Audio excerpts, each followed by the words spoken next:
In conjunction with the Dane County Board of Supervisors Oral History Project, this podcast series addresses the personal experiences of current and former board supervisors and the social and community context of the Dane County Board throughout the past 50 years. Each podcast in this series highlights a central theme that emerged in the interviews conducted for the Oral History Project. This podcast details the top 3 policies and projects that shaped Dane County during the 2000s and 2010s. Our discussion is guided by Karen Peterson Thurlow, Dane County Board Chief of Staff. I'm Karen Peterson Thurlow. I currently serve as the Chief of Staff for the County Board.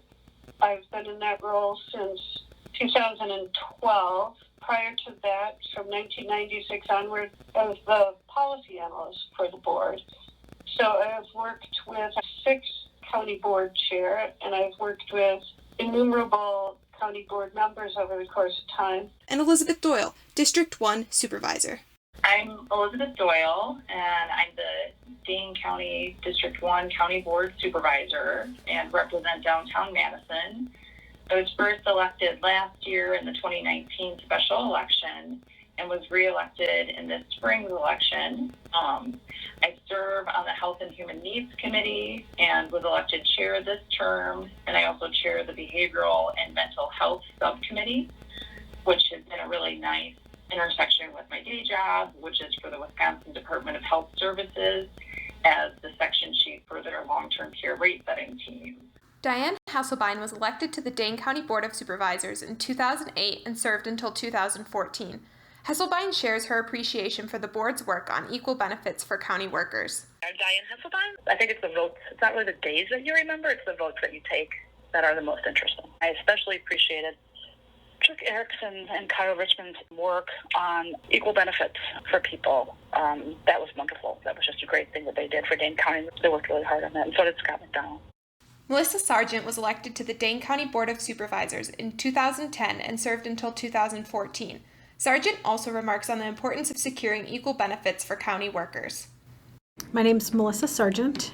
I was able to work with my fellow county board supervisors to draft and come up with the beginnings of what became acknowledgement that our county workers were going to continue to be treated respectfully and have a seat at the table. I continue to see our county workers, the AFSCME workers, and our elected officials here in Dane County really lifting up and investing in and supporting our workers, knowing that when our workers are treated respectfully and have safe working conditions, that our whole community benefits. Sharon Corrigan was elected to the Dane County Board of Supervisors in 2010 and served until 2020. She served 6 of her 10 years on the board as board chair. Corrigan outlines the importance of the board's work on the Alliant Energy Center project during her time as board chair.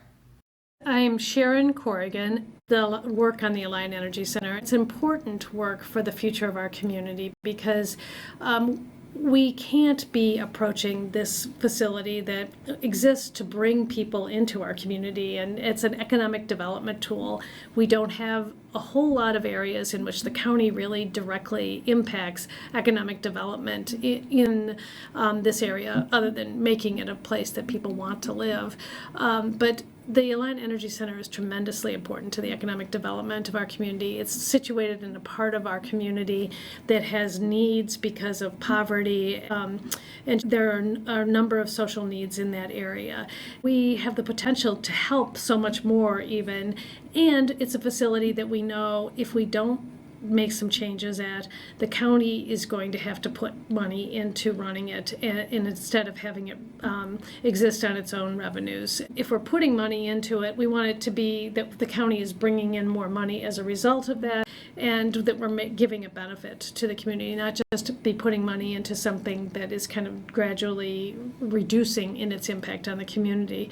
So the work we've done with that is to develop a long-range plan for making changes so that when we invest money in there, we know it's part of a cohesive plan that's really going to meet the needs of clients and improve the community and be done in a way that helps the surrounding district of the Alliant Energy Center. Karen reflects on former board chair Corrigan's statements about the Alliant Energy Center and the impact of the board's work on the project today.